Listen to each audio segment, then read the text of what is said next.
శాసనసభలో బడ్జెట్ పద్దులపై వాడీవేడీ చర్చ. Rayadurgam airport metro, e car race, pharma city ప్రాజెక్టుల రద్దుకు కారణాలు తెలపాలన్న బీఆర్ఎస్ ఎమ్మెల్యే వివేకానంద. కేంద్రం నుంచి నిధుల విడుదలకు ప్రతిపక్షాలు కృషి చేయాలన్న మంత్రి పొన్నం ప్రభాకర్. రాష్ట్ర ప్రభుత్వ పాలనపై విమర్శలు గుప్పించిన బీజేపీ, కాంగ్రెస్ అసమర్థ పాలనతో రాష్ట్రం అప్పుల పాలైందని పాయల్ శంకర్ ఆరోపణ. ఇండస్ట్రియల్ పాలసీతో అభివృద్ధి వికేంద్రీకరణ జరగాలన్న సిపిఐ ఎమ్మెల్యే కూననేని. ఎస్ఎల్బీసీ సహాయక చర్యలపై సీఎం రేవంత్ రెడ్డి సమీక్ష.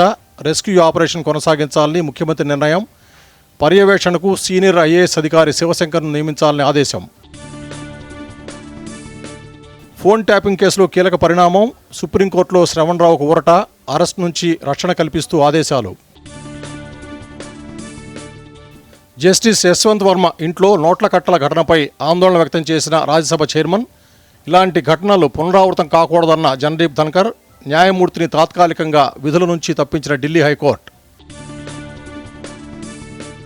మరికొద్దిసేపట్లో Delhi Capitals Lucknow Super Giants match. Visakha వేదికగా తలపడనున్న ఇరు జట్లు.